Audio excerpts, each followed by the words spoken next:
हरे कृष्ण। आज के Sunday feast में आप सभी का हार्दिक स्वागत है। आपका बहुत बहुत धन्यवाद भी है कि आप अपना कीमती समय निकालकर इस सत्संग में भाग लेने, इस सत्संग में सम्मिलित होने आए हैं। तो आज हम भगवान के नामों के महत्व के बारे में चर्चा करने वाले हैं। हम सब हरे कृष्ण महामंत्र तो जानते ही हैं, तो भगवान का नाम कितना महत्वपूर्ण है, भगवान का नाम कितना शक्तिशाली है, इस बारे में थोड़ी सी आज चर्चा हम करेंगे। तो शास्त्रों में एक बहुत सुंदर श्लोक आता है, आप मेरे पीछे दोहरा सकते हैं। ऋग्वेद अथ यजुर्वेद सामवेद अथर्वण अधीतयेन तेनोक्तं हरि इति अक्षरद्वयम्। तो ये श्लोक बहुत ही सुंदर श्लोक है जो भगवान श्री हरि के नाम की महिमा का वर्णन करता है। तो इस श्लोक में बताया गया है कि जो चार वेद हैं, ऋग्वेद, यजुर्वेद, सामवेद और अथर्ववेद, चार वेद हैं। इन चारों वेदों में कितने श्लोक हैं, किसी को पता है? चारों वेदों के जो टोटल श्लोक हैं, कितने श्लोक हैं? 1,00,000 को 1,00,000 से गुना कीजिए, 1,00,000 इंटू 1,00,000। तो 1,00,000 में कितने शून्य होते हैं? 5, सबको पता है। तो और 5 शून्य जोड़ दीजिए, तो 1 के पीछे 10 शून्य जोड़ देंगे तो कितना होगा, आप बाद में कैलकुलेट कर सकते हैं। तो उतने श्लोक हैं चारों वेदों को मिला के। तो इस जीवन में हम भगवत गीता नहीं पढ़ पाते, काफी साल लग जाते हैं, तो 4 वेद कैसे पढ़ पाएंगे? संभव ही नहीं है। लेकिन ये श्लोक कहता है कि 4 वेद पढ़ने का जो लाभ हमें प्राप्त होगा, 4 वेद पढ़ने के बाद जो लाभ प्राप्त होगा, वही लाभ या उससे ज्यादा लाभ हमें प्राप्त होगा 2 अक्षर बोलने से। कौन से 2 अक्षर? हरि इति अक्षरद्वयम्, ह और ह्री। तो हरि बोलने से हमें 4 वेद पढ़ने से भी ज्यादा लाभ प्राप्त होगा। तो ये है भगवान श्री हरि के नाम की महिमा। तो आप सब बोलिए हरि हरि हरि हरि हरि। तो 3 बार वेद पढ़ लिया आपने, हरि बोल। 4 वेद पढ़ने से भी ज्यादा लाभ हमें प्राप्त होता है भगवान श्री हरि के नाम का उच्चारण करने से केवल। तो ये है भगवान श्री हरि के नाम की महिमा। भागवतम के प्रथम स्कंद में भी सूत गोस्वामी भगवान श्री हरि के नाम की महिमा का वर्णन करते हैं। तो वो कहते हैं, आपन्न संसृतिम घोराम यन्नाम विभुषो गृणन् ततः सत्यगुण विमुच्येत यद् विभेति स्वयं है। तो सूत गोस्वामी कह रहे हैं कि आपन्न संसृतिम घोराम, यह भौतिक जगत जो है इसको संसृति कहा गया है। संसृति यानी वह जगह जहाँ पे केवल दुख मिलता है, जन्म मृत्यु जरा व्याधि, ये चारों दुखों से कोई बच नहीं पाया। इसके अलावा आदि दैविक, आदि भौतिक, आध्यात्मिक दुख आते ही रहते हैं। तो ये संसार जो है ये दुखमय संसार है। इसीलिए भगवान कृष्ण गीता में इस संसार को क्या कहते हैं? दुखालय। आलय मतलब निवास स्थान और दुख मतलब दुख का निवास स्थान। तो ये जगत जो है दुख का निवास स्थान है। तो आपन्ना संसृतिम घोराम यन्नाम विवशो गृणम्। तो इस संसार चक्र में पड़े हुए व्यक्ति अगर विवशतावश भगवान का नाम उच्चारण करता है तो क्या हो जाता है? ततः सद्य विमुच्येत, तुरंत ही वो मुक्त हो जाता है इस संसृति से, इस संसार चक्र से। यद् विभेति स्वयं भयम्, क्योंकि ये भगवान का जो नाम है इससे भय भी भयभीत रहता है। मूर्तिमान, भय का मूर्तिमान स्वरूप भी भगवान श्री हरि के नाम से भयभीत है। इसलिए जो व्यक्ति भगवान के नामों का जप करता है, भगवान के नाम का उच्चारण करता है, वह व्यक्ति तुरंत ही इस संसार चक्र से मुक्त होने का पात्र बन जाता है, क्योंकि भगवान के नाम से भय भी भयभीत है। इससे हम ये अनुमान लगा सकते हैं कि भगवान में जितना बल है उतना ही बल भगवान के नाम में है। भगवान और भगवान के नाम में कोई अंतर नहीं, क्योंकि भगवान जो है, भगवान के सामने कोई भी व्यक्ति खड़ा नहीं रह सकता। सब भगवान से परास्त होते हैं, सब भगवान से डरते हैं। यहाँ तक कि यमराज, मृत्यु के देवता भी भगवान से भयभीत रहते हैं। भगवान बोलते हैं मद भयात् वाति वातोयम सूर्यस्तपति मद भयात् वर्षति इंद्रो दहत्य अग्निर मृत्युश्चरति मद भयात्। भगवान कहते हैं ये जो हवा बहती है ये मेरे भय के कारण बह रही है। मद भयात् वाति वातोयम सूर्यस्तपति मद भयात्, सूर्य जो है अपनी रोशनी प्रदान कर रहा है मेरे भय के कारण। सूर्यस्तपति मद भयात् वर्षति इंद्रो, इंद्रदेव वर्षा करते हैं मेरे भय के कारण। दहत्य अग्नि, अग्नि अपना प्रकाश और अपनी हीट देता है मेरे भय के कारण। और मृत्युश्चरति मद भयात्, मृत्यु सबको ग्रस लेता है मेरे भय के कारण। तो इसीलिए भगवान के सामने भय भी भयभीत होता है। और जो भक्त, जो व्यक्ति भगवान के नाम का उच्चारण करेगा उससे भी भय भयभीत रहता है, क्योंकि उसके जिह्वा पे कौन है? भगवान का नाम। तो इस संसार को महादावाग्नि कहा गया है। दावाग्नि मतलब फॉरेस्ट फायर, जंगल में लगी हुई आग। तो ये संसार जो है महादावाग्नि है। इस संसार में हम काफी दुख भोगते हैं। हर पल पदम पदम यद विपदाम न तेषाम, हर पग पग पे हमें दुख भोगना पड़ता है। तो इसकी तुलना एक महादावाग्नि के समान की गई है। हालांकि हमें आग तो दिखाई नहीं देती, लेकिन दुख की आगों के लपटों में हम सब झुलस रहे हैं। तो अगर किसी जंगल में आग लगी है, तो जंगल में लगी हुई आग किसने देखी है? किसी को एक्सपीरियंस है? टीवी पे देखी होगी। लेकिन जो फॉरेस्ट फायर होती है, जंगल में लगी हुई आग, उसको आप कितने भी फायर ब्रिगेड बुला लो, वो बुझाना असंभव है। तो उस आग को कैसे बुझाया जाता है या कैसे बुझ पाएगी जंगल में लगी हुई आग? कैसे बुझेगी? क्या बुझेगी ही नहीं? बारिश से। अगर बारिश हो, वर्षा हो, ऊपर से घमासान वर्षा हो, तब उस जंगल में लगी हुई आग को बुझाया जा सकता है।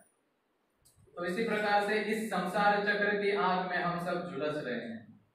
जन्म मृत्यु जरा व्याधि और आदि दैविक आदि भौतिक आध्यात्मिक दुख है, और फिर बहुत सारे दुख हैं। और हर एक व्यक्ति के दुख अलग अलग हैं। किसी को नौकरी नहीं होने का दुख है, तो किसी को नौकरी छूटने का दुख है। किसी को दुख है कि मेरी शादी क्यों हुई, और किसी को दुख है कि मेरी शादी क्यों नहीं हो रही। तो हर एक व्यक्ति के दुख अलग अलग हैं, और हर एक व्यक्ति दुखों में लिपटा हुआ है। जैसे आग की लपटों में आदमी झुलसता है, तो उसी प्रकार से दुख की अग्नि में हर एक व्यक्ति झुलस रहा है। तो ये एक महादावाग्नि है। जन्म मृत्यु जरा व्याधि और बाकी के दुख जो है महादावाग्नि की तरह हमें हमेशा सता रहे हैं। और जो हरि नाम है, भगवान का हरि नाम, वो क्या है? वो वर्षा के समान है। जिस प्रकार वर्षा के कारण जंगल में लगी हुई आग बुझ जाती है, उसी प्रकार से इस भव सागर में पड़े हुए, इस भव महादावाग्नि में पड़े हुए व्यक्ति जब भगवान का नाम लेते हैं, वो भगवान का नाम हमें सारे पापों से मुक्त कराता है, सारे दुखों से, सारे कष्टों से हमें मुक्त कराने का बल रखता है। इस संसार को भागवतम भव सागर भी कहता है। भव सागर यानी एक भौतिक जगत। तो सागर में अगर किसी को डाल दिया जाए, समंदर में, नजदीक नहीं है, बीच है ना, तो अगर बीच समंदर में किसी को फेंक दिया जाए, तो क्या वो व्यक्ति अच्छे आराम से रह पाएगा वहां पे? नहीं। समुद्र में बड़ी बड़ी लहरें आती है, समुद्र में शार्क है, समुद्र में काफी सारी खतरनाक मछलियां हैं, तो उससे वो हमेशा व्यक्ति भयभीत रहेगा। कभी पानी के नीचे, कभी पानी के ऊपर, कभी ठंड से कांपेगा।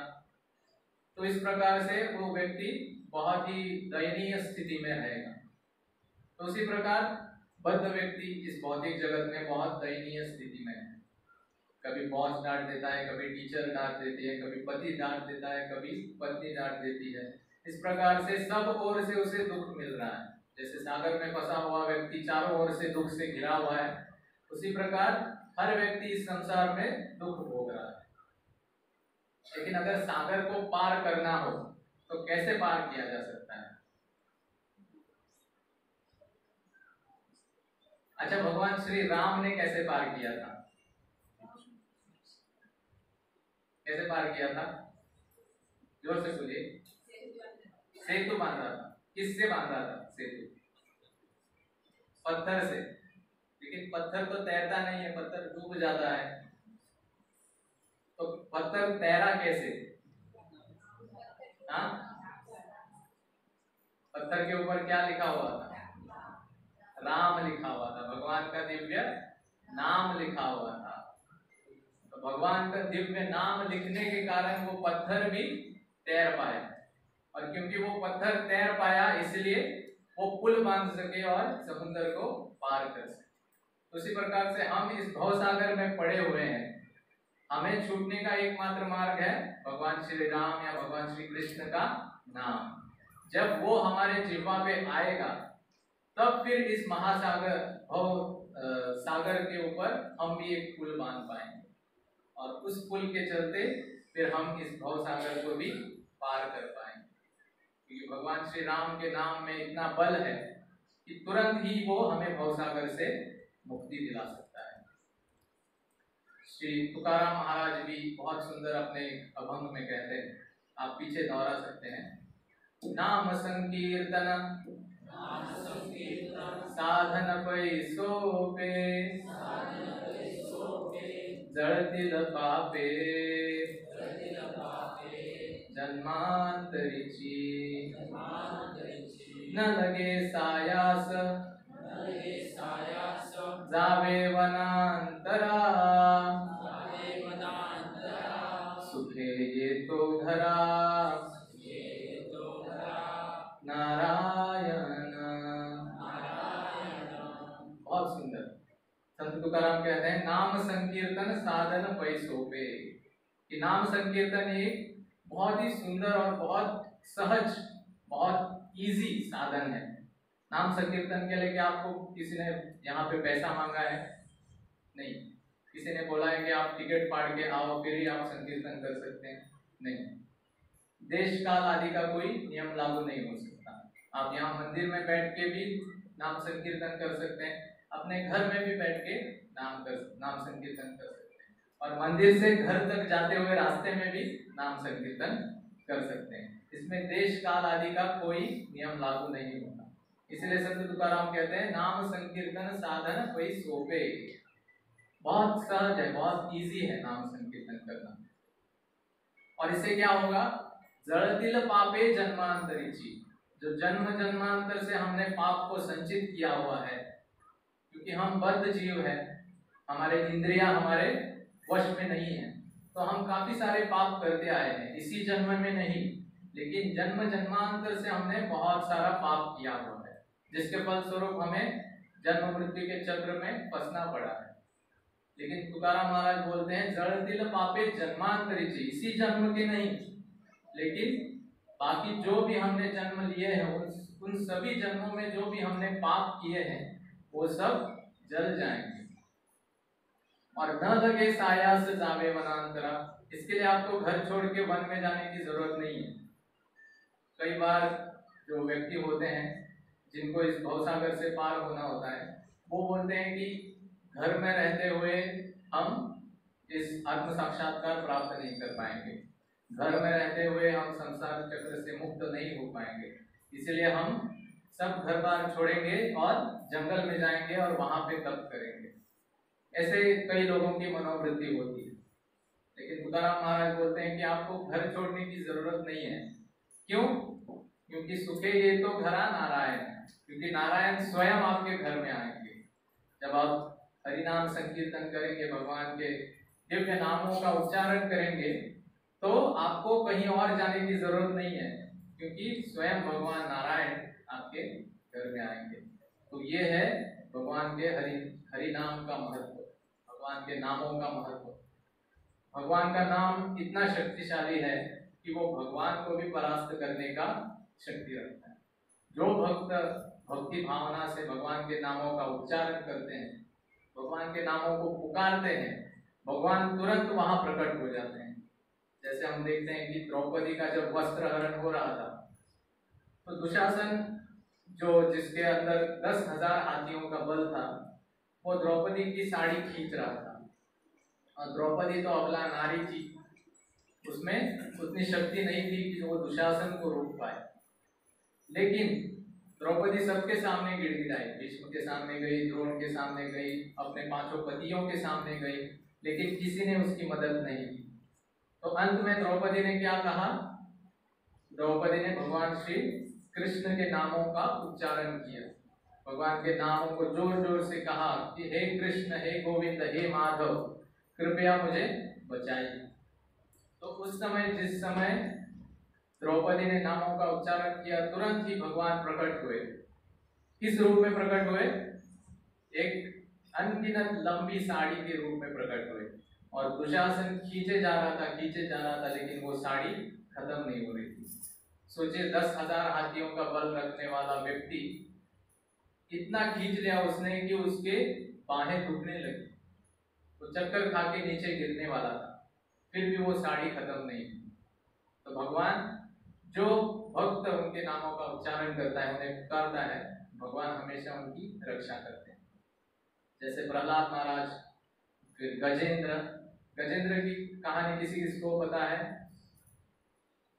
तो गजेंद्र के पैर को किसने पकड़ा हुआ था? मगरमच्छ ने पकड़ा हुआ था, क्योंकि मगरमच्छ जल का प्राणी है, तो जल में उसकी ताकत बहुत ज्यादा थी। और गजेंद्र हालांकि बहुत मदमस्त हाथी था, बहुत शक्तिशाली हाथी था, लेकिन पानी में उसका बल काम नहीं किया। तो मगरमच्छ उसको खींचे जा रहा था, हजारों सालों तक उनके बीच खींचातानी होती रही। लेकिन अंत में गजेंद्र ने भगवान श्री हरि को पुकारा, भगवान श्री नारायण को पुकारा। और जैसे ही गजेंद्र जी ने भगवान नारायण का नाम लिया, भगवान को पुकारा, तुरंत भगवान आए, गरुड़ पे विराजमान होके अपना सुदर्शन निकाला और मगरमच्छ का सर धड़ से अलग कर दिया। इस प्रकार से जो भी भक्त भगवान के नामों का आश्रय लेता है, उसे कोई भय नहीं रहता। इसलिए कहा गया है, यद बिभेति स्वयं भयम, क्योंकि भगवान के नामों से स्वयं भय भी कांपता है। भय भी भगवान के नाम के सामने उपस्थित नहीं हो पाएगा। इसी नाम की महिमा को भक्ति विनोद ठाकुर भी अपने भजन में, कई भजनों में नाम की महिमा को भक्ति विनोद ठाकुर जी गाए हैं। तो उनके एक भजन में वो कहते हैं कि जीवन अनित्य जानह सार, ताहे नानाविध विपद भार। कि जीवन जो है वो अनित्य है, और इस अनित्य का अर्थ है शाश्वत नहीं है। कोई भी इस जगत में शाश्वत रूप से जीवित नहीं रह सकता। सबकी आयु निश्चित है, किसी की 30 साल हो, किसी की 40 हो, किसी की 60 हो, किसी की 70 हो, 100 साल भी हो, लेकिन अंत में सबको क्या करना है? यह शरीर छोड़ना ही पड़ता है। तो बोल रहे हैं कि जीवन अनित्य जानह सार, तो ये जान लीजिए कि ये जीवन जो है अनित्य है। ताहे नानाविध विपद भार, और केवल अनित्य ही नहीं है, जीवन अनित्य तो है ही, लेकिन इस अनित्य जीवन में भी बहुत सारी विपदाएं आती रहती हैं। यहाँ पे कौन है जिसका जीवन कष्ट से मुक्त है? कौन कह सकता है कि मेरे जीवन में आज तक कोई कष्ट नहीं आया या मैं कष्ट से पूर्णतया मुक्त हूँ? नहीं, हर एक के जीवन में कष्ट आता ही है। तो भक्ति विनोद ठाकुर कह रहे हैं कि ताहे नानाविध, वेरियस टाइप्स ऑफ मिजरीज, बहुत अलग अलग प्रकार की कष्ट आते रहते हैं। तो इसलिए आप क्या करिए? नामाश्रया कोरी जतन तुमी थाकह आपन काजे, कि नामाश्रय, भगवान श्री नाम का आश्रय लीजिए और इसी को अपने जीवन का लक्ष्य बनाइए। तो इससे क्या होगा? जीवन के अंतिम क्षणों में हम भगवान को याद कर पाएंगे, और जब हम भगवान को याद कर पाएंगे तो फिर हमें इस भौतिक जगत के जन्म मृत्यु के चक्र में फंसना नहीं पड़ेगा। क्योंकि भगवान स्वयं कहते हैं कि अंत काले च मामेव स्मरण मुक्त्वा कलेवरम, कि जो अंत समय में मेरा ध्यान करता है वो मेरे पास आता है, भगवत धाम आ जाता है। और जो व्यक्ति भगवत धाम एक बार चला गया तो वापस उसको यहाँ पे आना नहीं पड़ेगा। तो नामाश्रया करी जतने तुम्ही, यत्न करिए भगवान श्री नाम का आश्रय लेने की, और इससे फिर हम जन्म मृत्यु जरा व्याधि के चक्र से मुक्त हो पाएंगे। तो फिर वो आगे कहते हैं कि कृष्ण नाम सुधा गोरिया पान, जुड़ाओ भगति विनोद प्राण, नाम बिना किछु नाही को आरो 14 भुवन माझे। कि ये जो कृष्ण का नाम है ये सुधा है, सुधा का अर्थ होता है अमृत। तो भगवान का नाम जो है वो अमृत के समान है। तो अमृत को क्या करते हैं, हम पीते हैं। तो अमृत का दो अर्थ हो सकता है, एक तो अमृत मतलब जो मरेगा नहीं, जो शाश्वत रहेगा, और दूसरा अर्थ है कि बहुत स्वादिष्ट। जब भी हम कोई बहुत स्वादिष्ट पदार्थ खाते हैं तो हम क्या बोलते हैं कि ये अमृत के समान है, इट इज लाइक नेक्टर। जो खीर हो या गुलाब जामुन हो या रसगुल्ला हो, जब बहुत अच्छा लगता है तो हम क्या कहते हैं, अरे ये तो अमृत के समान है। तो अमृत का दो अर्थ होता है, एक तो वो जो मरेगा नहीं और दूसरा बहुत ही स्वादिष्ट। तो भगवान का नाम जो है वो अमृत है। इसका अर्थ क्या है, भगवान का नाम हमेशा शाश्वत रूप है। भगवान का नाम शाश्वत रूप से विद्यमान रहता है। और जिस प्रकार से कोई वस्तु बहुत ही स्वादिष्ट होती है तो उसी प्रकार से भगवान का जो नाम है वो बहुत ही स्वादिष्ट है। इसको भगवान का नाम लेने से हमें 1000 रसगुल्ला खाने के बाद जो स्वाद आएगा उससे ज्यादा स्वाद आएगा। लेकिन क्योंकि अभी हम भव रोग से ग्रस्त हैं तो इसीलिए हम भगवान के नाम का वो आस्वादन नहीं कर पा रहे। जिस प्रकार से अगर किसी व्यक्ति को जॉन्डिस हो जाए तो जॉन्डिस हुए व्यक्ति को अगर आप गन्ने का जूस दोगे तो वो गन्ने का जूस उसको कैसा लगेगा, कड़वा ही लगेगा। लेकिन क्या गन्ने का जूस कड़वा है? नहीं। तो कड़वाहट किसमें है, कड़वाहट किसमें है? जिसको जॉन्डिस हुआ है उसको। तो उसका जब जॉन्डिस जाएगा तभी वो उस गन्ने के रस का आस्वादन कर पाएगा, क्योंकि उसकी जिह्वा पे कड़वाहट है इसीलिए उसको वो गन्ने का जूस भी कड़वा लग रहा है। लेकिन जॉन्डिस को अगर हटाना है तो क्या करना पड़ेगा, गन्ने का जूस ही पीना पड़ेगा, क्योंकि गन्ने का जूस एक मेडिसिन है जॉन्डिस को हटाने के लिए। तो जैसे वो पीता जाएगा धीरे धीरे वो कड़वाहट हट जाएगी और फिर एक दिन ऐसा आएगा जब उसे वो बहुत मधुर और बहुत मीठा लगेगा। ऐसा लगेगा कि एक गिलास क्यों, मुझे और 4 गिलास दीजिए। तो उसी प्रकार से हमें भी भव रोग हुआ है। ये भव रोग से हम ग्रस्त हैं और हमें एक नहीं 6 जॉन्डिस हुए हैं। एक जॉन्डिस तो समझ में आता है लेकिन हमारे 6 जॉन्डिस हुए हैं। कौन से जॉन्डिस है? काम का जॉन्डिस, क्रोध, लोभ, मोह, मद और मात्सर्य। तो ये 6 जॉन्डिस हमारे हृदय में विद्यमान है। इसीलिए जब हम हरे कृष्ण महामंत्र जपते हैं तो यही कारण है कि हमें नींद आ जाती है, यही कारण है कि हमारा मन भटकने लगता है, और यही कारण है कि हम उस नाम का आस्वादन नहीं कर पाते। लेकिन इस हृदय में जो 6 जॉन्डिस है उसको हटाने का मार्ग क्या है? वही है हरि नाम का जप ही है। तो हालांकि अभी हमें कड़वा लग रहा है लेकिन हमें पीते रहना है, मतलब नाम उच्चारण करते रहना है। तो धीरे धीरे ये जो 6 अनर्थ है एक एक करके नष्ट हो जाएंगे, और जब पूरी तरह नष्ट हो जाएंगे फिर हमें भगवान के नाम का असली स्वाद पता चलेगा। और जब वो स्वाद हम चखेंगे तो फिर इस भौतिक संसार में जो भी एंजॉयमेंट है, जो भी सुख सुविधा है, ये हमें बहुत तुच्छ लगेगी। हमारा आकर्षण इनके प्रति समाप्त हो जाएगा। अभी हमारे भवरोग के कारण हम संसार की चीजों में बहुत आसक्त हैं। हम अपने मोबाइल में आ सकते हैं, अपनी गाड़ी में आ सकते हैं, अपने जॉब से आ सकते हैं, अपने परिवार से, सगे संबंधी और रिश्ते नातों से आ सकते हैं। लेकिन जब भगवान का नाम हम पूरी तरह से जप पाएंगे तो पूरी सारी आसक्तियां हमारे हृदय से मिट जाएंगी।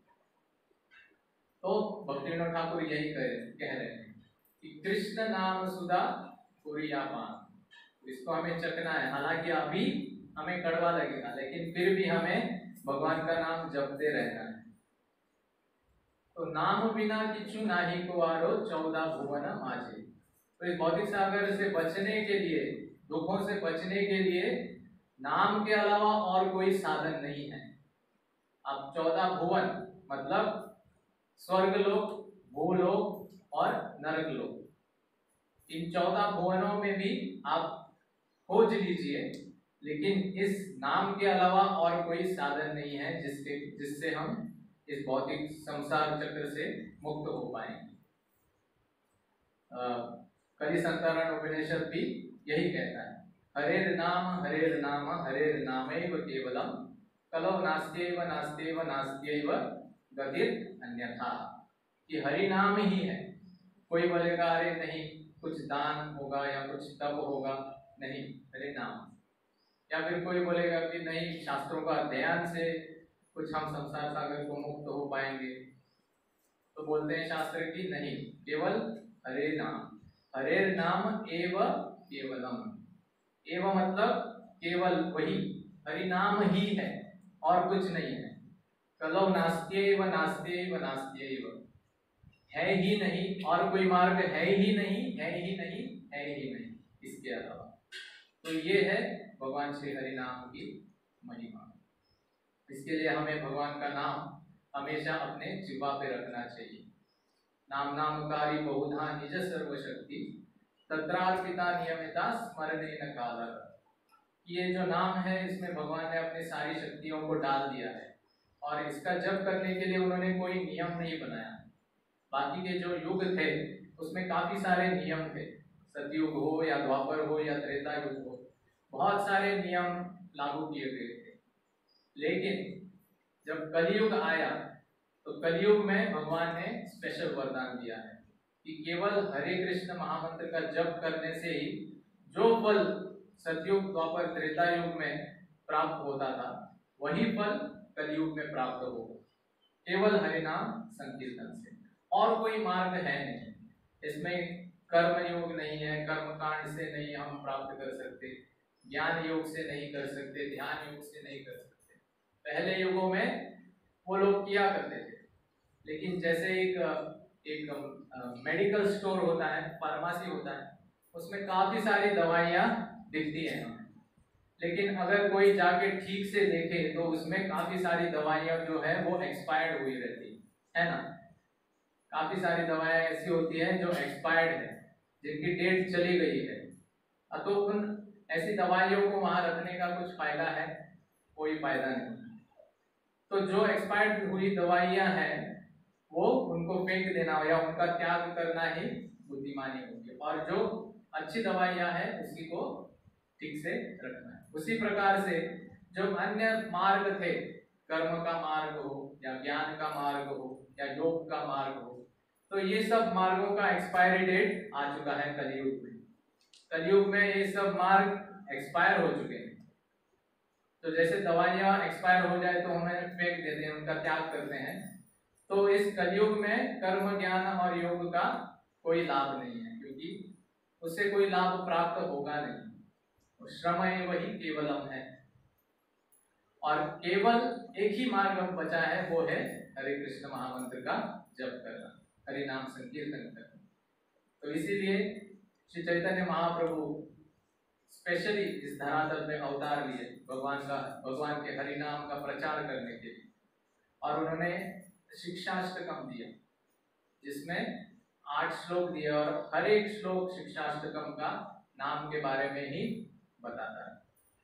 और ये नाम की शक्ति इतनी है कि अगर कोई गलती से भी नाम का उच्चारण करे या विवशता से करे या गुस्से से करे या किसी भी भावना से करे, फिर भी नाम इतना ताकतवर है कि उस व्यक्ति के सारे पाप धो डालेगा। और इसका ज्वलंत उदाहरण है अजामिल, है ना। अजामिल की कहानी किस किस को पता है? तो अजामिल एक पापी व्यक्ति था, पापी व्यक्ति। और जब वो मरणासन में था, बेड पे पड़ा हुआ था और मृत्यु होने ही वाली थी, तब उसने किसको देखा? यमदूतों को देखा। जब उसने यमदूतों को देखा तो वो बहुत घबरा गया। ऐसे डरावने व्यक्ति को देख के कोई भी डर जाएगा। तो अजामिल बहुत डर गया और डर के मारे उसने क्या कहा? किसको पुकारा? नारायण, भगवान को पुकारा? नहीं, अपने सबसे छोटे बेटे को पुकारा, जिसका नाम भाग्यवश उसने नारायण रखा था। कुछ टॉम डिक या हैरी रखता तो भागवतों में उनकी कथा नहीं आने वाली थी। तो क्योंकि वो वैदिक काल था, तो उस समय ऐसे फैशनेबल नाम देने की कोई प्रथा नहीं थी।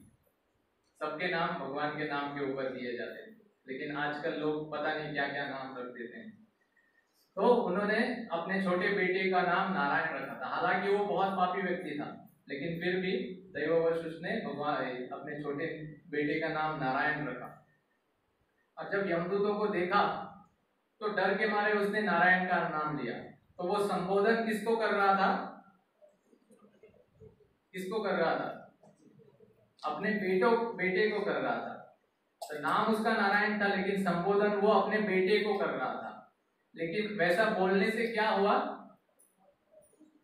कौन आ गए वहां पे? विष्णु दूत आ गए। तो सुखदेव गोस्वामी कहते हैं, निशम्य म्रियमानस्य मुखतो हरि कीर्तनम भर्तुर्नाम महाराज पार्षदा सहसावतम। तो जैसे ही अजामिल ने नारायण पुकारा तो क्या हुआ? विष्णु दूतों ने अजामिल के मुख से ये सुना और उन्हें वे तुरंत वहां पे प्रकट हो गए, क्योंकि नारायण विष्णु दूतों के भगवान, विष्णु दूतों के पालक, भर्तुर नाम महाराज है। विष्णु दूतों के भरतार है विष्णु। तो अपने भरतार, अपने भगवान का नाम सुन के विष्णुदूत तुरंत वहां पे उपस्थित हो गए। उन्होंने ये नहीं सोचा कि वो भगवान को पुकार रहा है या अपने बेटे को पुकार रहा है। उन्होंने केवल देखा कि ये भगवान का नाम ले रहा है, नारायण बोल रहा है। तो तुरंत ही वो वहां पे आ गए और तुरंत ही उन्होंने यमदूतों को बहुत डांटा कि आप इसे नहीं ले जा सकते, पहले आप इससे दूर हो जाए और आपने जो ये पाश डाला है, इस पाश से उसको पहले मुक्त करिए। तो विष्णुदूत इतने तेजस्वी थे, इतने महान थे, उनको देख के ही यमदूत डर गए और पीछे जाके खड़े हो गए। तो यमदूत बहुत डर गए। तो यमदूत पूछते हैं कि आप तो इतने सुंदर हैं, आप अवश्य ही धर्मपरायण हैं, धर्म का पालन कर रहे हैं, और हम भी यहाँ पे धर्म का ही पालन कर रहे हैं। हम यमराज की आज्ञा से इसे लेने आए हैं। ये जो बहुत पापी व्यक्ति है, इसको लेने के लिए हम आए हैं। और धर्मराज और या यमराज जो है वो धर्मराज है, धर्म की हमेशा रक्षा कर रहे हैं। तो आप हमारे काम में आप बाधा क्यों डाल रहे हैं? तो कस्य वा कुत आयाता कस्मादस्य निषेधत किम देवा उपदेवायाम किम वा सिद्ध सत्तमा। तो यमदूत पूछते हैं, कस्य वा, आप किनके दास हैं? जहां तक हमारा सवाल है, हम तो यमराज के दास हैं और उनकी आज्ञा से इसे लेने आए हैं। तो आप किनके दास हैं? कस्य वा कुत आयाता, कहां से आए हैं? जहां तक हमारा सवाल है, हम कहां से आए हैं? यमलोक से आए हैं। लेकिन आप कहां से आए हैं? कस्मादस्य निषेधत, और आप क्यों हमें रोक रहे हैं? इसे ले जाने से हमें क्यों निषेध कर रहे हैं? क्या आप कोई देवता है, किम देवा, या कोई उपदेवता है जैसे गंधर्व, किन्नर, चारण आदि उपदेवाया, या फिर सिद्धों में शिरोमणि है? कौन है आप लोग? इस प्रकार से यमदूत और विष्णुदूत के बीच में वार्तालाप होता है। तो विष्णुदूत तो डायरेक्ट पॉइंट पे आते हैं, वो नहीं बताते कि हम भगवान के भक्त हैं, हम शुद्ध प्योर डिवोटी हैं और हमने बहुत प्रयत्न किया है, 16 माला की है, भागवत क्लास अटेंड किया है, फिर हमें भगवत धाम प्राप्त हुआ है, और तुम कौन हो, तुच्छ जीव। नहीं, विष्णुदूत स्वयं तुरंत पॉइंट पे आते हैं और बोलते हैं अहो कष्टम धर्म दृशाम अधर्म स्पृश्यते सभाम। ये वो कितने कष्ट की बात है कि ये धर्मात्मा अजामिल, इस धर्मात्मा अजामिल के ऊपर इतना बड़ा अन्याय हो रहा है। और ये अन्याय करने वाले कौन है? ये वही लोग हैं जो धर्मराज के किंकर हैं। तो धर्मराज का कर्तव्य है धर्म का पालन करना, तो अपहोल्ड द रिलीजियस प्रिंसिपल्स। तो ये कितने कष्ट की बात है कि जो धर्म का रक्षण करना चाहिए वही धर्म का नाश कर रहा है इस धर्मात्मा को यमलोक लेकर जाने से। तो यमदूत तो चकित हो गए कि ये धर्मात्मा है, इसने तो बहुत सारे पाप किए हैं, ये हमेशा लूटमार करता था, चोरी करता था और लोगों को सताता था। और हमारे रिकॉर्ड्स में तो ये नहीं दिखा रहा है कि इसने कोई प्रायश्चित किया है, क्योंकि पाप से अगर मुक्त होना है तो नीति शास्त्र बताता है, धर्म शास्त्र बताता है कि आपको प्रायश्चित करना चाहिए। तो यमदूत तो बोले कि इसने बहुत पाप किए हैं और प्रायश्चित करने का कोई रिकॉर्ड हमारे पास है नहीं, तो ये कैसे धर्मात्मा हो गया? तब विष्णुदूत कहते हैं कि अयम ही कृत निर्वेशो जन्म कोट्यम हसामपि यद व्याजहार विवशो नाम स्वस्त्ययनम हरे। कि ये जो अजामिल है ये धर्मात्मा है, और हम इसे धर्मात्मा इसीलिए कह रहे हैं क्योंकि इसने प्रायश्चित किया है। कृत निर्वेशो मतलब प्रायश्चित करना, और किसके लिए प्रायश्चित किया है? जन्म कोट्यम हसामपि, अपने कोटि कोटि जन्मों में जो इसने पाप किए थे इसका प्रायश्चित इसने ऑलरेडी कर लिया है। तो यमदूत तो चकित हो गए कि इसने प्रायश्चित कर लिया है, तो फिर धर्मराज ने हमें इसे लाने के लिए क्यों कहा? तो फिर यमदूत पूछते हैं कि किस प्रकार से इसने प्रायश्चित कर लिया, थोड़ा बताइए। ना ही कोई तीर्थ स्थान गया है, ना ही इसने कोई दान किया है, ना ही इसने कोई तप किया है, तो किस प्रकार से इसने प्रायश्चित कर लिया कि ये पापों से मुक्त हो गया? और इसी जन्म के नहीं, लेकिन आप तो कह रहे हैं कि कोटि जन्मों के पाप से मुक्त हो गया, तो किस प्रकार से हो गया? तो तब भगवान के विष्णुदूत बोलते हैं कि यद व्याजहार विवशो नाम स्वस्त्ययनम हरे। इसने अपने कोटि जन्मों के पाप को तब धो डाला जब इसने विवशता पूर्ण हरि का नाम उच्चारण किया। विवशता पूर्ण जब वो मरणासन पे था तब इसने भगवान श्री नारायण के नाम का उच्चारण किया, और इस उच्चारण से, केवल एक बार उच्चारण से क्या हुआ? इसके कोटि जन्मों का पाप का नाश हो गया। और ये जो नाम है, ये नाम ना ही पापों को नष्ट करता है, लेकिन नाम स्वस्त्ययनम हरे। स्वस्त्ययनम मतलब मुक्ति का मार्ग। तो ना ही हरिनाम हमारे पापों को मुक्त करेगा, पापों से मुक्त करेगा, लेकिन हमें पाप करने की प्रवृत्ति से भी मुक्त करेगा। पापों से मुक्त होने के लिए प्रायश्चित है, प्रायश्चित करने पर पापों से मुक्त हुआ जा सकता है, लेकिन जब तक पाप करने की प्रवृत्ति से हम मुक्त नहीं होंगे तब तक बारंबार हम पाप करते रहेंगे। तो पाप करेंगे, फिर प्रायश्चित करेंगे, फिर पाप करेंगे, फिर प्रायश्चित करेंगे, तो इसमें कुछ फायदा नहीं है। तो जिस प्रकार से हाथी नहाता है, तो नहाने के बाद जब वो वापस जमीन पे आता है तो उसे ठंड लगने लगती है, तो वापस वो मिट्टी को लेके अपने शरीर में डालता है, तो उस नहाने का क्या फायदा? तो उसी प्रकार से प्रायश्चित करने से एक बार पाप तो धो लिए, लेकिन प्रवृत्ति हृदय में वैसे ही रही, तो उसके कारण वापस पाप करेंगे, तो वापस प्रायश्चित करना पड़ेगा, तो वापस पाप करेंगे, तो इसका कोई अर्थ नहीं है, ये केवल श्रम है। लेकिन भगवान का नाम उच्चारण, और भगवान का नाम जब ना केवल हमें पापों से मुक्त कराएगा, लेकिन ये स्वस्त्ययनम है, ये हमारे पाप करने की प्रवृत्ति को भी मिटा देगा और हमें मुक्ति प्रदान करेगा। तो इसीलिए हमें ये नहीं सोचना चाहिए कि चलो मैंने बहुत पाप किए हैं तो मैं भगवान का नाम जपता हूँ, और दिन भर पाप करो और रात को सोने से पहले भगवान का नाम जपो और सोचो कि जो भी दिन भर पाप किए थे वो नष्ट हो गए, अब मैं पाप मुक्त हो गया, आराम से सोऊंगा, कल उठूंगा, फिर पाप करूंगा और फिर रात में भगवान का नाम लूंगा। ऐसा नहीं होता है। ऐसा करने से नाम अपराध हो जाता है। तो नाम के बल पे पाप करना ये एक अपराध है। नामनो बलात् यस्य पाप बुद्धि। तो हमें भगवान का नाम इसीलिए जप नहीं करना चाहिए कि भगवान का नाम हमें पाप से मुक्त करेगा, वो तो होगा ही। जिस प्रकार से जब हम कुकिंग करते हैं, किस किस ने चूल्हा चलाया, यहाँ पे चूल्हा चौका चलाया है ना। तो अगर चूल्हा जलाना है आपको क्या जानना पड़ता है, अगर आपको चावल बनाना है तो क्या करेंगे आप, सबसे पहले चूल्हे में आग लगाएंगे, है ना, फिर बर्तन रखेंगे, राइस डालेंगे, पानी डालेंगे, कुछ समय बाद फ्रेश गर्मा गर्म राइस आपका तैयार होगा। तो हमारा उद्देश्य क्या था, राइस पकाना, चावल बनाना। तो उस उद्देश्य की पूर्ति के लिए हमने क्या किया, लकड़ी डाली, आग जलाया, बर्तन रखा, वगैरह वगैरह।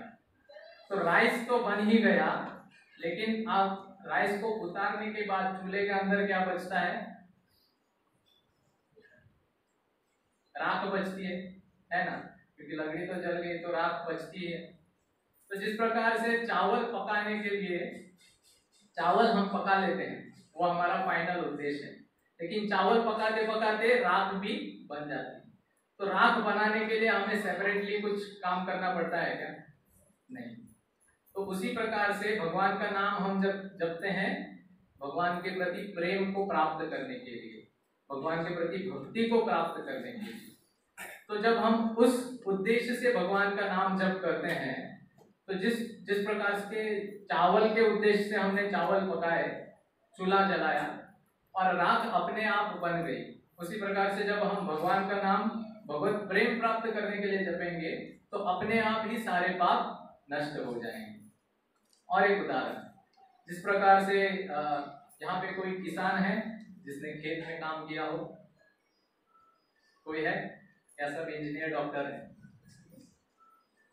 अच्छा कुछ है। तो अगर खेती करते हैं हम, तो खेत में हम अनाज बोते हैं और चावल के अनाज हमने बो लिए, तो फाइनल प्रोडक्ट क्या होता है, चावल के अनाज किस उद्देश्य से बोए जाते हैं, चावल हमें मिल जाए, चावल के दाने मिल जाए, है ना। तो उद्देश्य हमारा होता है चावल के दाने प्राप्त करना। लेकिन चावल के दानों को कैसे निकाला जाता है, जब चावल पक जाता है मतलब खेत में, तो उसको कैसे निकाला जाता है, पहले के जमाने में तो ऐसे मार मार के निकाला जाता है। तो चावल के दानों के साथ साथ क्या आ जाता है, भूसा भी आ जाता है ना। तो कोई व्यक्ति ये कहे कि मैं चावल के दाने बो रहा हूं क्योंकि मुझे बहुत भूसा चाहिए, मुझे भूसा चाहिए इसलिए मैं चावल के दाने बो रहा हूं, तो क्या वो व्यक्ति बुद्धिमान व्यक्ति है, नहीं। क्योंकि चावल के दाने बोने से चावल मिलेगा, भूसा अपने आप प्राप्त होगा, उसके साथ साथ चावल के दाने भी प्राप्त होंगे। तो इसी प्रकार से नाम का जप हमें भगवत प्राप्ति के लिए करना चाहिए। और पापों का नाश तो बाय प्रोडक्ट है, वो अपने आप हो जाएगा, वो तुरंत हो जाएगा।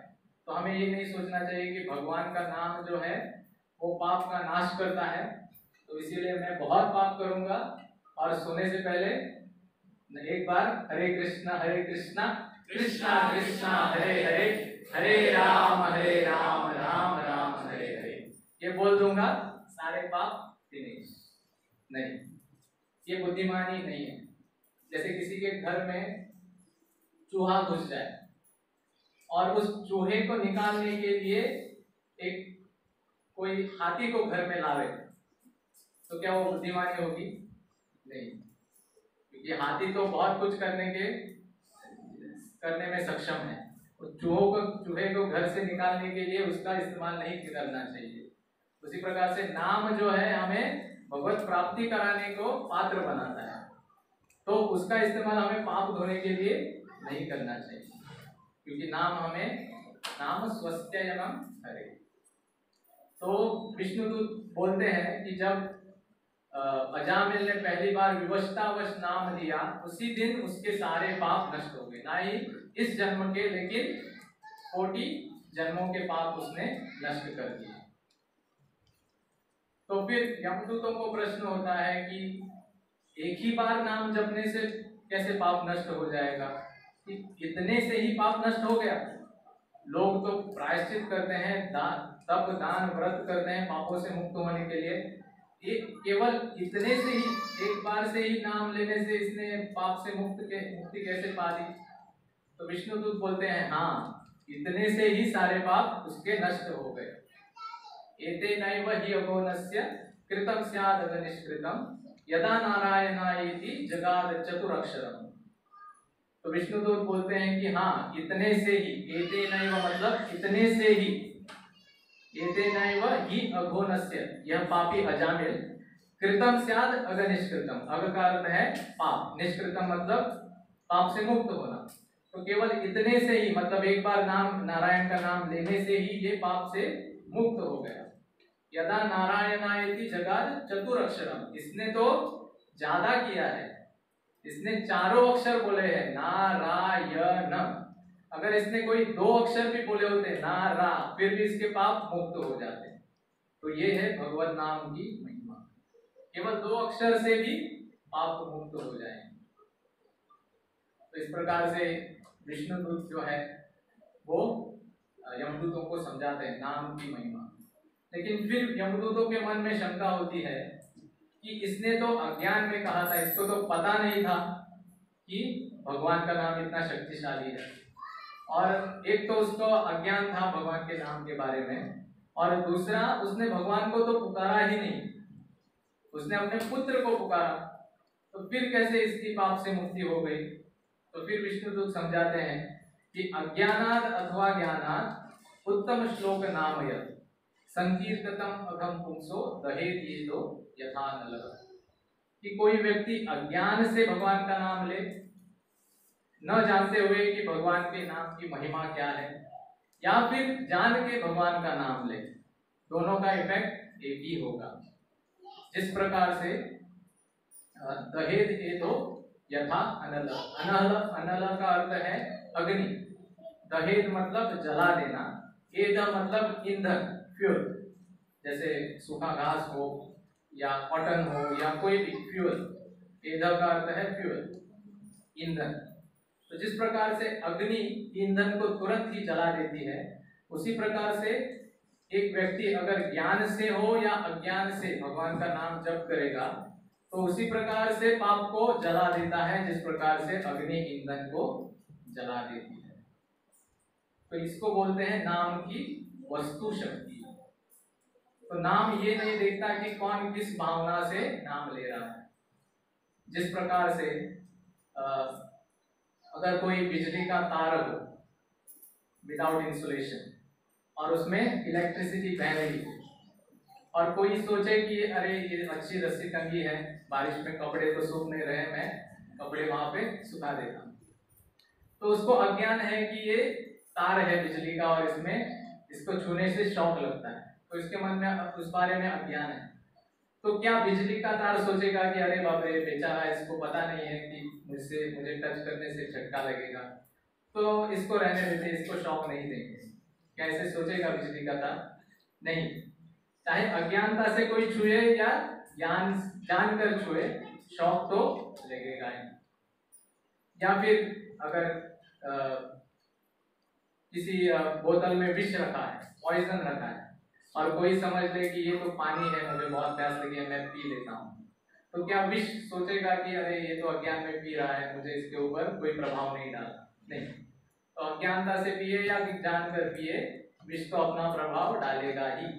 तो इसी प्रकार से भगवान के नाम की ये शक्ति है, चाहे कोई अज्ञान से बोले या ज्ञान से बोले, नाम जो है उसके सारे पापों को नष्ट करेगा ही करेगा। इस संदर्भ में एक छोटी सी घटना याद आती है। इस्कॉन के ही एक सन्यासी गांव में प्रचार कर रहे थे। तो प्रचार कर रहे थे तो एक गांव से दूसरे गांव जा रहे थे और बीच में नदी थी, तो उनको नदी क्रॉस करना था। और तब वो सन्यासी अपने कुछ शिष्यों के साथ भी थे, और फिर उन्होंने देखा कि एक यवन, एक मुस्लिम व्यक्ति वहां पे बहुत सारे भेड़ बकरियों को लेके जा रहा है। तो महाराज जी ने सोचा कि क्यों ना इसके मुंह से नाम को बुलवाया जाए, क्यों ना इसके मुंह पे भगवान नाम बुलवाया जाए। तो उन्होंने अपने शिष्यों को कहा कि जाओ और इससे हरे कृष्णा बुलवाओ, इससे कहो कि हरे कृष्णा बोले। तो शिष्य लोग गए और ये मुस्लिम था, ये यवन था। तो शिष्य ने कहा कि हरे कृष्णा, आप कृपया करके हरे कृष्णा बोलिए। तो यवन ने कहा कि मैं क्यों बोलूं, मैं तो तुम्हारे धर्म से नहीं हूं, मेरा धर्म अलग है, मैं बोलूंगा तो मेरा धर्म भ्रष्ट हो जाएगा, मैं नहीं बोलूंगा। तो फिर शिष्य निराश हो गए और वापस लौटे अपने महाराज जी के पास। तो महाराज जी बहुत निराशता से उन्होंने कहा कि महाराज जी ये नहीं बोलना चाहता, हमने बहुत विनती की लेकिन ये नहीं बोलना चाहता। तो महाराज जी ने कहा कि वापस जाओ उसके पास और उससे पूछो कि तुम क्या नहीं बोलोगे। तो फिर शिष्य वापस गए उस यवन के पास और वापस जाके बोला कि आप क्या नहीं कहेंगे। तो वो बोला कि मैं हरे कृष्णा नहीं बोलूंगा। तो फिर शिष्य खुश हो गया और बोले कि अभी तो आपने बोला। और फिर वो यवन बहुत निराश हो गया कि अरे बाप रे, मेरा तो धर्म भ्रष्ट हो गया कि कैसे मैंने हरे कृष्णा बोल दिया। तो लेकिन उसने मन से नहीं बोला था, ना ही प्रेम से बोला था, उसने तो ऐसे ही बोल दिया। लेकिन क्योंकि उसके जीवा पे हरे कृष्णा आया तो उसके पाप तुरंत ही वहां पे सारे नष्ट हो गए।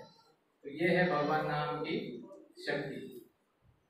चाहे कोई किसी दूसरी वस्तु को संबोधन करके भगवान का नाम ले, जैसे विष्णुदूत आगे समझाते हैं, सांकेत्यम परिहास्यम वा स्तोभम हेलनम एव वा, इस संकेत से किसी दूसरी वस्तु को संबोधन करके भगवान का अगर कोई नाम ले, जैसे अजामिल ने अपने बेटे को संबोधन करके नारायण नाम दिया था लेकिन फिर भी उसके पाप नष्ट हो जाएंगे। सांकेत्यम परिहास्यम, परिहास्यम मतलब कोई मजाक करते करते भगवान का नाम ले ले। जैसे कई बार जब हम धोती कुर्ता पे जाते हैं तो लोग बोलते हैं ए हरे कृष्णा कैसा है, ए हरे कृष्णा इधर आओ, ए हरे कृष्णा तुम्हारा प्रसाद लाओ, ऐसे कहते हैं।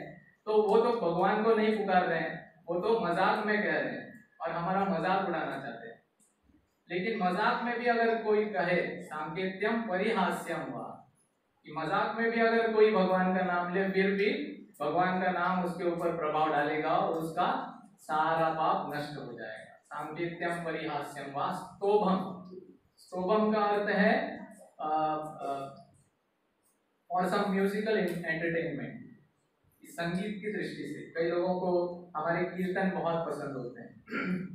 जैसे कई सारे पाश्चात्य में जो लोग हैं उनको ना कृष्ण कौन है पता है, ना राम कौन है पता है, लेकिन फिर भी जब हरे कृष्णा का कीर्तन चलता है वो भी आते हैं और नृत्य करने लगते हैं। हम भी जब नगर संकीर्तन करते हैं तो कई सारे लोग आते हैं, उनको अच्छा लगता है सुनना और वो भी बोलते हैं हरे कृष्णा ना, तब उनको ना पता है कि राम कौन है और ना ही पता है कौन कृष्ण है, लेकिन फिर भी वो बोल रहे हैं। तो स्तोभम म्यूजिकल एंटरटेनमेंट के लिए भी क्यों भगवान का नाम ले ले, फिर भी उसके सारे पाप भूल जाएंगे। परिहास्यम और हेलनम, हेलनम यानी गुस्से से, गुस्से से भी अगर कोई भगवान का नाम ले ले फिर भी भगवान का नाम उसे सारे पापों से मुक्त करेगा। जैसे अगर हम किसी को प्रचार करने जाएं कि हरे कृष्णा आप आइए हमारे प्रोग्राम में आइए, तो कोई लोग कह सकते हैं कि तुम जाओ हटो यहाँ से, मुझे कृष्ण से कुछ लेना देना नहीं है। तो ऐसा कहते कहते गुस्से से भी उसने कृष्ण का नाम लिया तो उसके सारे पाप नष्ट हो गए। तो ये है भगवान के नामों की महिमा। चाहे जो भावना से कोई भी भक्त, कोई भी व्यक्ति, चाहे वो गुस्से से ले या फिर मजाक करते हुए ले या फिर कोई और भावना से ले, भगवान का नाम उसके सारे पापों को धो डालेगा। तो अगर भगवान का नाम इन व्यक्तियों के पापों को धो डालेगा तो उन भक्तों के बारे में कहना ही क्या जो प्रेम से भक्ति भावना से भगवान का नाम ले रहे हैं, भगवान का नाम जप रहे हैं। तो भगवान का नाम उनके जीवन में मंगल लाएगा, इसमें कोई शक नहीं, इसमें कोई डाउट नहीं रहना चाहिए। तो इसीलिए हम सभी भक्तों से विनती करते हैं कि आप जो हरे कृष्ण महामंत्र है इसका ज्यादा से ज्यादा आप जप करें। इस पे जप करने से ना ही हमें सफलता प्राप्त होगी, लेकिन हमारे आसपास हमारे सगे संबंधी सभी को इसका लाभ होगा। तो जैसे मैं बोल रहा था, मैंने उन महाराज जी की कथा सुनाई कि किस प्रकार से उन्होंने उस व्यक्ति यवन के मुख से भी हरे कृष्णा बुलवाया। तो उसी प्रकार से श्री चैतन्य महाप्रभु के एक बहुत ही अंतरंग पार्षद जिनका नाम था गदाधर दास, गदाधर दास श्री नित्यानंद प्रभु के भी अंतरंग पार्षद थे। तो जगन्नाथपुरी से जब चैतन्य महाप्रभु ने नित्यानंद प्रभु को आज्ञा दी कि आप बंगाल वापस लौट जाओ और बंगाल में प्रचार का भार आप संभालो, तो नित्यानंद प्रभु के साथ कई सारे पार्षद आए थे। तो उनमें से एक थे गदाधर दास। गदाधर दास अलग है, जो हम पंचतत्वों में कहते हैं श्री कृष्ण चैतन्य प्रभु नित्यानंद श्री अद्वैत गदाधर शिवासादि गौर भक्तवृंद। तो ये जो गदाधर है पंचतत्व वाले, ये गदाधर अलग है। ये गदाधर पंडित हैं जो श्रीमती राधा रानी है, और गदाधर दास अलग है। तो गदाधर दास नित्यानंद प्रभु के बहुत ही अंतरंग पार्षद थे। तो जैसे गदाधर पंडित राधा रानी का स्वरूप है, तो राधा रानी की जो अंग कांति है, उनका जो एफलजेंस है, उसका मूर्तिमान स्वरूप है गदाधर दास।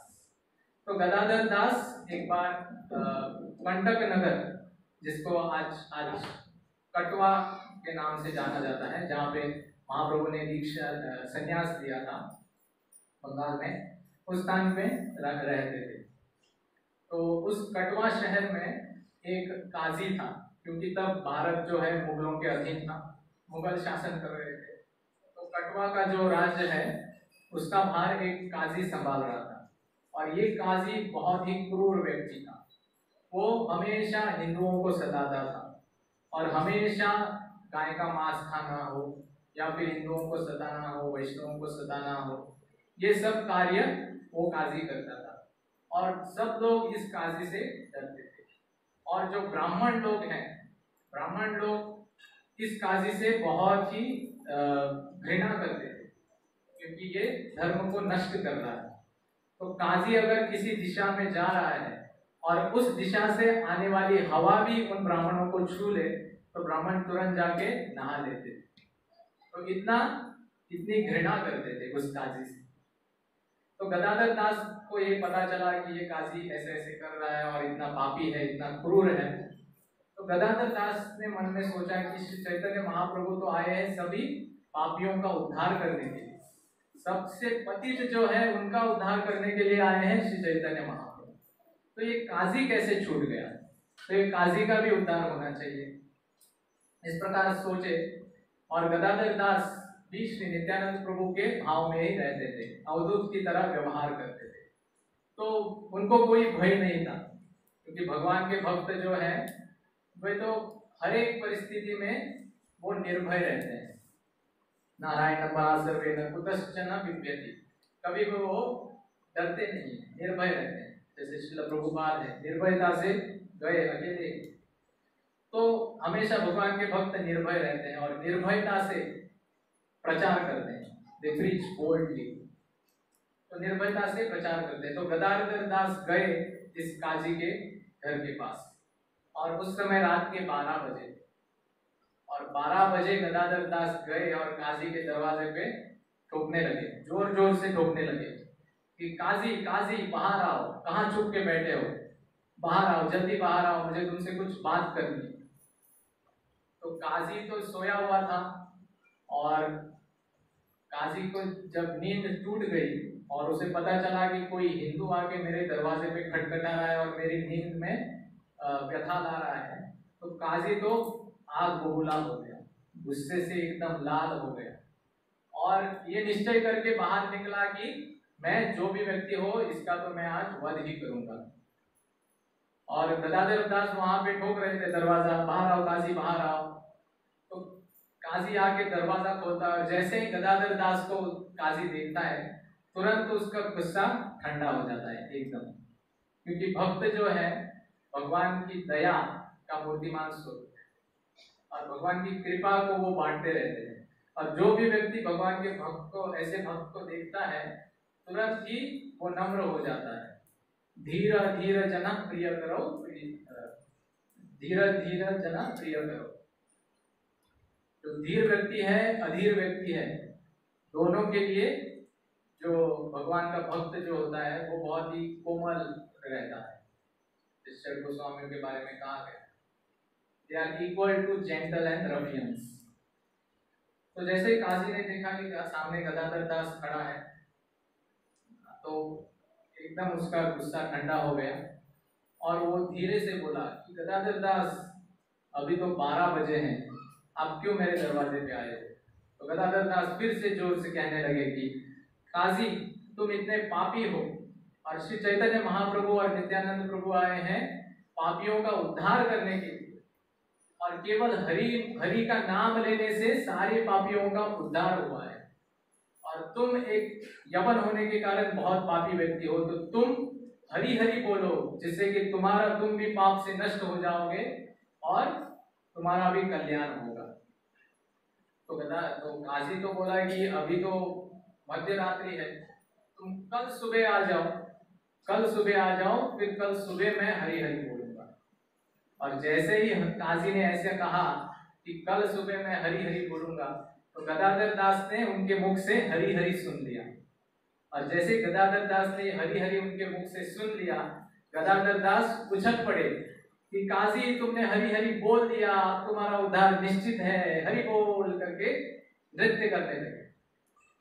तो गदाधर दास जी ने ये नहीं देखा कि किस भावना से वो काजी हरि हरि बोल रहा है, केवल उसके मुख पे हरि हरि आया, यही बात काफी थी कि वो सारे पापों से मुक्त हो जाए। तो ये एक उदाहरण है जिससे हमें पता चलता है कि भगवान का नाम किसी भी भावना से आप लीजिए, हमेशा आपका उद्धार करेगा ही। तो इसलिए भगवान का नाम, खास करके जो हरे कृष्ण महामंत्र हमें दिया गया है, तो हरे कृष्ण कृष्ण कृष्ण हरे हरे, हरे राम राम राम हरे हरे, इति षोडशकं नामना कलिकल्मषनाशनम नातः परतोपाय सर्ववेदेषु दृश्यते। ये जो 16 अक्षर का नाम है, महामंत्र है, इससे कलि के कल्मषों का नाश होगा। इसी षोडशकम नामना, 16 अक्षर का ये मंत्र, इससे कलि कल्मष का नाश होगा। श्री गौरनिताय की जय, श्रील प्रभुपाद की जय। नातः परतोपाय, इसके अलावा और कोई उपाय नहीं है। सर्व वेदेषु दृश्यते, आप सारे वेदों की छानबीन कर लो। इस 16 अक्षर के महामंत्र के अलावा आपको और कोई उपाय नहीं मिलेगा जिससे कि हम भगवान के करीब जा सके, या अपने अनर्थों से मुक्त हो सके, या संसार सागर से बच सके। तो ये हरे कृष्ण महामंत्र श्री चैतन्य महाप्रभु ने हमें प्रदान किया है, और श्रील प्रभुपाद की कृपा से जग भर में इस हरे कृष्ण महामंत्र का प्रचार हो रहा है। और भारतीय होने के नाते हमारा यह कर्तव्य है कि हम इस भगवान नाम का जप पूरी श्रद्धा से, पूरी भक्ति भावना से और पूरे प्रेम से करें। चैतन्य महाप्रभु स्वयं कहते हैं, भारत भूमि ते हैला मनुष्य जन्म जात, जन्म सार्थक करी कर परोपकार। कि आप सभी का भारत भूमि में जन्म हुआ है, तो आप अपना जन्म पहले सार्थक करिए, और अपना जन्म सार्थक करते हुए दूसरों के ऊपर उपकार कीजिए। और सबसे बड़ा उपकार क्या है? लोगों को हरे कृष्ण महामंत्र का जप करने के लिए प्रेरणा देना। तो हम सभी का यह कर्तव्य बनता है, क्योंकि प्रभुपाद जी की कृपा से हमें ये इतना सुंदर इस्कॉन का परिवार मिला है। और प्रभुपाद जी ने अपने व्यक्तित्व से, अपने पर्सनल एग्जाम्पल से दिखाया है हमें कि कैसे हरिनाम का जप करना चाहिए, कैसे इसका प्रचार प्रसार करना चाहिए। और अभी प्रभुपाद जी का कार्य पूरी तरह से संपन्न नहीं हुआ है। हर एक गांव में, हर एक घर में हरे कृष्ण का मंत्र गूंजना चाहिए। तो प्रभुपाद जी ने ये जो भार जो है हमारे कंधों पे डाला है, ये भार नहीं है वास्तव में, लेकिन ये हमारी जिम्मेदारी बनती है कि हम भी ना केवल अपने जीवन में हरे कृष्ण महामंत्र को पूरी तरह से उतारे, लेकिन हमारे जो भी सगे संबंधी है, रिश्तेदार है, हमारे जो भी मित्र है, सखा है, उन सभी को भी प्रेरित करें कि किसी न किसी प्रकार से वो भी हरे कृष्ण महामंत्र का जप करे। श्री चैतन्य महाप्रभु स्वयं को एक माली के रूप में बताते हैं कि मैं एक माली हूँ, एक गार्डनर हूँ, और मैंने एक जो भक्ति का वृक्ष रोपा है, और इस भक्ति के वृक्ष में जो फल लगे हैं ये प्रेम भक्ति के फल हैं, ये हरे कृष्ण महामंत्र है। तो मैं एक अकेला व्यक्ति कितना इन फलों को डिस्ट्रीब्यूट कर पाऊंगा? तो श्री चैतन्य महाप्रभु अपने जो पार्षद हैं उनसे कह रहे थे कि मैं कितने लोगों तक ये फल पहुंचा पाऊंगा, तो आप सब मुझे सहायता करें। चैतन्य महाप्रभु अपने पार्षदों से कहते हैं। तो उसी प्रकार श्रील प्रभुपाद जी ने इस हरे कृष्ण महामंत्र को पाश्चात्य देश में फैला दिया है, भारत भर में फैला दिया है। तो प्रभुपाद के अनुयायी होने के नाते, प्रभुपाद जी के संस्था के सदस्य होने के नाते हमारा सबका ये कर्तव्य है कि हम भी हरे कृष्ण महामंत्र का प्रचार प्रसार अच्छे से करें। तो उससे पहले हमें जानना चाहिए कि हरे कृष्ण महामंत्र हम कैसे जपें, क्योंकि कई बार हम नाम की महिमा को दुर्लक्ष्य कर देते हैं। कई बार हमें नाम के ऊपर श्रद्धा नहीं रहती, जप करने के लिए करते हैं। कई बार मोबाइल देखते हुए जप करना, या न्यूज़पेपर पढ़ते हुए जप करना, टेलीविजन देखते हुए जप करना, इस प्रकार की बातें होती रहती। तो इस प्रकार से हमें हरिनाम के महत्व को कम नहीं करना चाहिए। तो सबसे पहला जो प्रायोरिटी है वो हमारे जीवन में हरिनाम का जप होना चाहिए।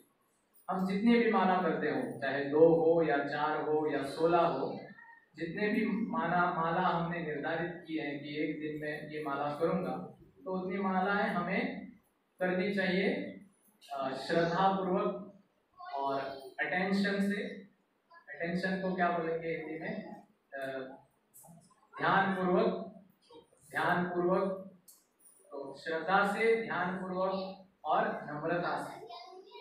तो श्रद्धा पूर्वक का अर्थ क्या है कि हम हृदय में यह श्रद्धा को बढ़ाए कि भगवान और भगवान के नाम में कोई डिफरेंस नहीं है। भगवान और भगवान के नाम में, भगवान में जितनी शक्ति है उतनी शक्ति भगवान के नाम में है। तो बोलने के लिए तो हम बोल देते हैं, थियोरेटिकली हमें सब पता है, हम श्लोक भी बोलेंगे कि नाम नामकारी बहुधा निज सर्वशक्ति, या फिर अभिन्नत्वम नाम नामिनो, कि नाम और नामी में कोई भिन्नता नहीं है। तो थियोरेटिकली तो हम जानते हैं, लेकिन प्रैक्टिकली हमारे हृदय में वो उतर नहीं पाया, क्योंकि श्रद्धा की थोड़ी कमी है। तो उस श्रद्धा को हमें बढ़ाना चाहिए कि भगवान और उनके नाम में कोई अंतर नहीं है। तो जब ये श्रद्धा हमारे हृदय में बढ़ेगी तब फिर हम अच्छे से जप कर पाएंगे। तो जैसे भगवान अगर हमारे सामने उपस्थित हो तो हम किस प्रकार व्यवहार करेंगे? अगर भगवान हमारे सामने उपस्थित हो जाए, अभी श्री गौर निताय उपस्थित हो जाए, तो क्या हम मोबाइल खोल के व्हाट्सएप का मैसेज चेक करेंगे? नहीं। क्या हम न्यूज़पेपर लेट के बैठ जाएंगे? नहीं। क्या हम टेलीविजन, यहाँ तो है नहीं, मान लीजिए कि अगर टेलीविजन हो तो क्या हम टेलीविजन ऑन करके बैठ जाएंगे? नहीं। गौर निताय साक्षात प्रकट हो तो तुरंत हम हाथ जोड़ के घुटनों पे उनको नतमस्तक होंगे, मालाएं पहनाएंगे, उनके लिए प्रसाद भोग सब व्यवस्था करेंगे, है ना? तो उसी प्रकार से तो गौर निताय और गौर निताय के नाम में भी कोई अंतर नहीं है। उसी प्रकार से कृष्ण और कृष्ण के नाम में कोई अंतर नहीं है। उसी प्रकार हरे कृष्ण महामंत्र में और भगवान में कोई अंतर नहीं है। तो जिस प्रकार अगर भगवान आए सामने तो हम किसी और वस्तु की तरफ लक्ष्य नहीं देंगे, किसी और वस्तु की तरफ हम अपना ध्यान केंद्रित नहीं करेंगे। तो फिर जब भगवान का नाम जप कर रहे हैं तो किसी और वस्तु की तरफ हमारा ध्यान क्यों जाता है? क्योंकि भगवान और भगवान के नाम में तो अंतर नहीं है, आप सब मानते हैं। तो अगर भगवान प्रकट हो जाए तो हमारा ध्यान कहीं और नहीं जाएगा, लेकिन भगवान का नाम जप करते हुए ध्यान इधर उधर क्यों चला जाता है?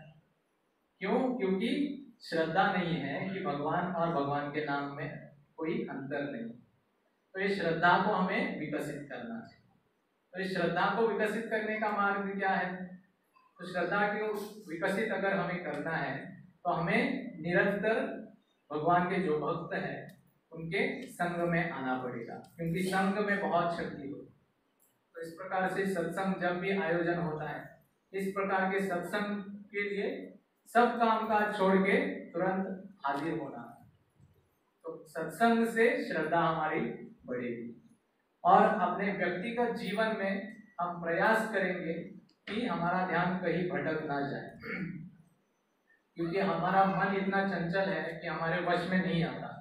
लेकिन हम भगवान को एटलीस्ट दिखा सोच सकते हैं कि हाँ भगवान मैं एक जगह बैठ के जब कर रहा हूँ, कि हाँ भगवान मैं अगर मेरा ध्यान भटक भी जाए फिर भी मैं अपना मन वापस ला रहा हूँ। तो इस प्रकार से भगवान को दिखा के सिंसियरिटी, इस प्रकार से हम उस श्रद्धा को विकसित कर सकते हैं। और फिर श्रील प्रभुपाद की पुस्तकों का अध्ययन बहुत महत्वपूर्ण है। श्रील प्रभुपाद ने इतने सारे पुस्तकें लिखे हैं और उनके इतने सारे उपदेश हैं उसमें। तो श्रील प्रभुपाद जी के पुस्तकों का अध्ययन से, भक्तों के संग से और अपने व्यक्तिगत जीवन में सिंसियरिटी से हम अपने हृदय की श्रद्धा को बढ़ा सकते हैं। और श्रद्धा पूर्वक जप करना चाहिए, और मैंने क्या कहा था, ध्यान पूर्वक जप करना चाहिए, अटेंटिवली, कि जब जप करते हुए हमारा मन कहीं भागे तो तुरंत मन को खींच के वापस नाम में लगा देना, नाम को सुनने में लगा देना। तो इसको कहते हैं ध्यान पूर्वक जप। मन को भटकने नहीं देना। मन तो बहुत चंचल है, और एक सेकंड इधर होगा तो दूसरे सेकंड अमेरिका में होगा, तीसरे सेकंड चंद्रयान में बैठ के चंद्र पे पहुंच जाएगा, है ना। तो इतना चंचल है मन। तो इसको कहीं पे भी जाए वापस लाके हमें नाम को सुनने में लगाना चाहिए। इस प्रकार के जप को ध्यान पूर्वक जप कहा जाएगा। तो श्रद्धा पूर्वक, ध्यान पूर्वक और नम्रता से, नम्रता से यानी कि हे महामंत्र, आपके अलावा मेरा तारण करने वाला कोई और नहीं है, कि हे हरि नाम, हे भगवान, कि आपके अलावा मेरा और कोई आश्रय नहीं है और आपके अलावा मेरा जीवन शून्य है। शून्यायिकम जगत सर्वम गोविंद विरजेन। तो ये है नम्रता की भावना, कि हमें ऐसा नहीं समझना चाहिए कि अरे मैं तो 15 साल से भक्ति कर रहा हूँ, मैंने 2 साल से भक्ति किया है, 3 साल से 16 माला कर रहा हूँ, तो फिर अगर मैं थोड़ी देर चल के जब करूँ या फिर मोबाइल देखते हुए जब करूँ तो चलेगा, ठीक है, कोई प्रॉब्लम नहीं, मैं तो इतना सीनियर भक्त हूँ ना। तो ये सोचना नहीं चाहिए। हमेशा नम्रता बरतनी चाहिए कि मैं भगवान का एक किंकर, एक दास हूँ। तो इस भावना से जप करने को क्या कहते हैं, नम्रता से जप करना। तो ये जो 3 पॉइंट्स हैं, श्रीमान कृष्णानंद प्रभु भी अपने लेक्चर में दोहराते हैं, chant with faith, attention and humility. Maharaj ji भी इस बात को कई बार दोहराते हैं।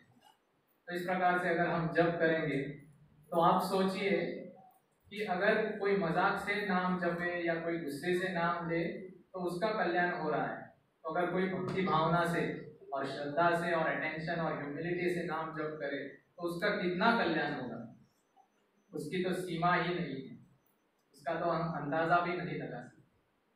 तो इसीलिए आइए फिर एक बार हम श्रील प्रभुपाद जी के चरणों में और श्री गौर निताई जी के चरणों में प्रार्थना करते हैं कि भगवान हमें वो नाम के जप में हमें रुचि प्रदान करे और हम भी श्रद्धा से, ध्यान पूर्वक और नम्रता से जप कर सकें।